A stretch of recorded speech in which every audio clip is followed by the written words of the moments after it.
while thought that we were through with history.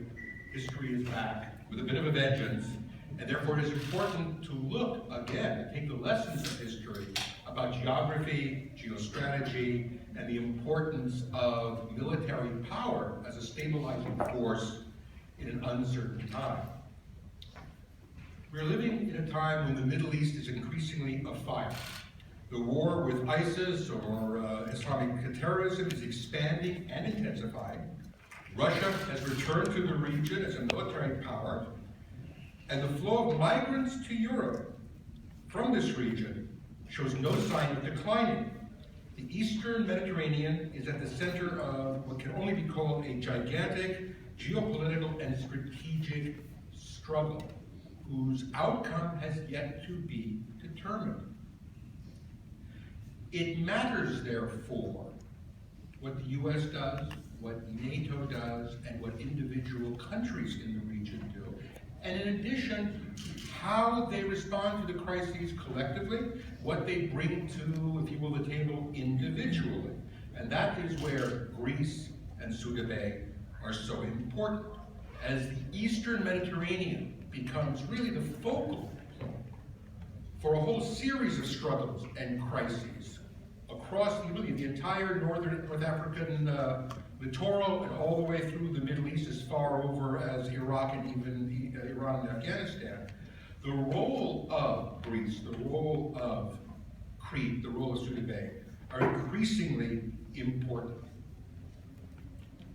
All the countries of NATO are struggling to adapt and respond to this new situation, and the facilities and capabilities that the alliance brings, and its individual members bring to the subject of regional security, of European security, are terribly, terribly important. Greece in particular has a unique role and a unique place in the kind of crisis we are facing and the response to it. Right? The country is really at the alliance's southern tip, and it has really one of the largest borders, if you look at sort of maritime littorals, the islands and all this, with this region that is in crisis. According to former NATO head Admiral James Stavridis, let me quote, "Greece occupies a geopolitical position as a solid southeastern anchor to the NATO alliance. The remarkable bases on Crete are particularly critical when looking at the instability in the Levant." He then goes on to say that NATO should work with Greece, the United States, and other allies to strengthen the bases and increase their utility to NATO and the European Union, unquote. And this is what became absolutely transparent when one looked at the issue of Souda and in the context of the alliance. As was said a little bit earlier, it's not only a matter of do these bases exist, but what kind of facilities are we talking about and what kind of access is there? And there is no country in the alliance that has been as stalwart and has opened and has supported the movement of US and NATO forces in and through the region than Greece. And it is in that context, having the kind of base we're talking about at Souda, the kind of deep water port, the onshore facilities, the ability of the US to deploy forces there continuously over time is terribly important. In addition, the ability to set up and create over time new facilities, whether it's the missile training facility, or it's the Maritime Counterterrorism Center, or now the new facility dealing with special operations. That kind of agility, that kind of responsiveness by the Greek government, but where a facility where that can be incorporated is extraordinarily important. Crete, I would say, is NATO's permanent aircraft carrier in the Eastern Mediterranean. We're talking about intelligence facilities, communications, the port, airfields. It's really unique in that way. And what's remarkable in this context is that Greece, throughout its recent history, with its particular struggles, economically and all the rest, has never shirked from ensuring that these facilities were maintained, they maintain other ones as well, and were made available. We're talking about Greece is one of the only 5 countries of the 28 in the alliance that is actually above the NATO targeted level of 2% of GDP, which not only tells you something about Greece's commitment to the alliance and to alliance security, but the fact that for all the countries of the alliance, all those who claim hardship when it comes to being able to meet the 2% threshold. It's not a matter of resources. It is a matter of will. It is a matter of commitment. And Greece is one of those countries that has steadfastly maintained its commitment to others, to all of Europe, to the United States, where others at times have not. Souda Bay is not only important for what it does now, but what it is going to be able to do in the future. I talked about the NATO missile firing installation. Clearly, the threat globally, but certainly in the region, from ballistic missiles is growing. Those missiles are out there, more countries are acquiring them. They are acquiring potentially unconventional means to place on those ballistic missiles. And the only way we are going to, in Europe, in the United States, in the Far East, be able to deal with those kinds of threats is through advanced missile defenses. In addition, countries are acquiring or deploying long-range, more capable aircraft in the region, so having air defense capabilities. When it comes to those kind of resources, one has to be able to train. One has to be able to fire these missiles. One has to be able to engage in long-range training and exercise. And there are few places to do that. I don't know if most of you know it, but most advanced aircraft training, fighter aircraft training for European nations is done in the United States, in an area of the southwest United States. Reason is, we've got the land, we've got the airfields, we've got the overhead. Hard to find in most of Europe, that kind of space, for obvious reasons. And therefore, having a place like Souda Bay, with the oceans around it, the sea around it, where you can in fact engage in fairly long-range tests and crack exercises, offensively, defensively, is terribly important. And so this base is not only a base for use in wartime or in crisis, that was mentioned before. In peacetime, the training value of the facility is almost unparalleled.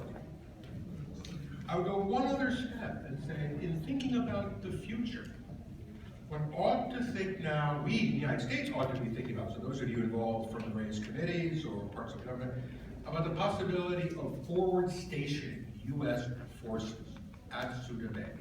We have done that, for example, with an aircraft carrier in Japan. We did it for many decades. We are now trying to deploy littoral combat ships in Singapore. We put 4 missile defense capable destroyers in Rota, Spain, on the other side of the Mediterranean, all useful things to do.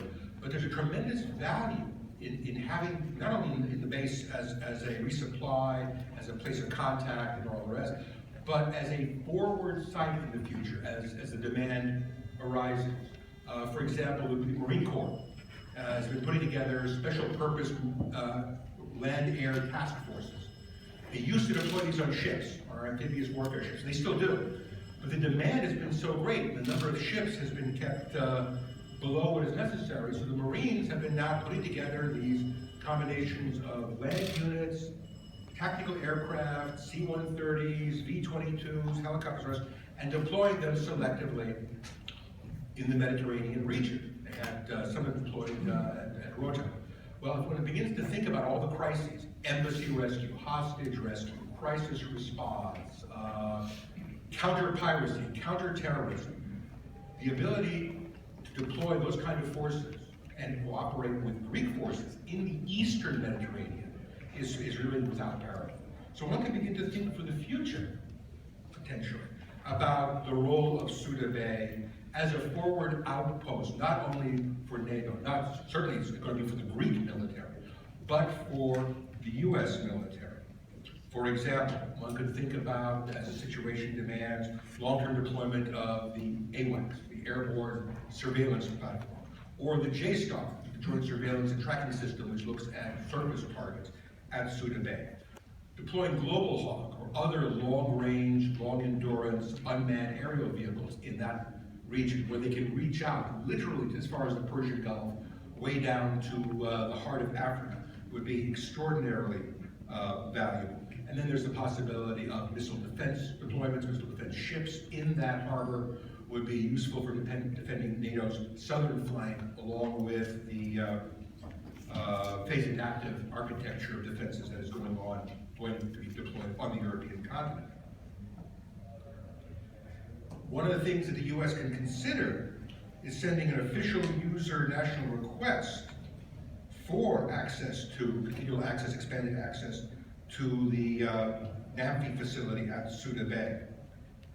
Having greater use of the facility, having greater degree of cooperation, being able to have Greece, the US, and other NATO allies in more continuous use of that facility, and hence showing a greater, more continuing presence in the region, cannot but help stabilize the situation, send a signal to potential rogue countries, reinforce the value of NATO. And I'll actually close on that point. For a number of years, certainly while most of the Western world was involved in faraway Afghanistan, in places like Somalia, the whole question of the role of NATO was in doubt in some quarters. There used to be an expression, NATO sort of out of area or out of business. And it turns out that NATO, where it stands, defending its 28, has become enormously important and valuable yet again. The kind of facilities that we have in Souda Bay, the kind of relationships that have been built up over decades in NATO between Greece and its allies, Greece and the United States, the Greek Navy and the US Navy, are of incalculable, inestimable value when it comes to dealing with a crisis. Whether it's going to be Russia to the east, it is going to be collapse of states in the Middle East, it's going to be restoring order in the region. No organization has the assets, the experience, the commitment for regional security that NATO has. And one can sort of draw a connection from Souda Bay to the Greek commitment to NATO, to the role and functions of the NATO alliance, all the way back to the vital security of the United States. It is, in my opinion, literally a straight line projection. Souda Bay is not simply important to the nations of the region of the Middle East. It is not simply important to Europe. It is not only important to NATO. Souda Bay is a military gem of importance, continuing importance. It may be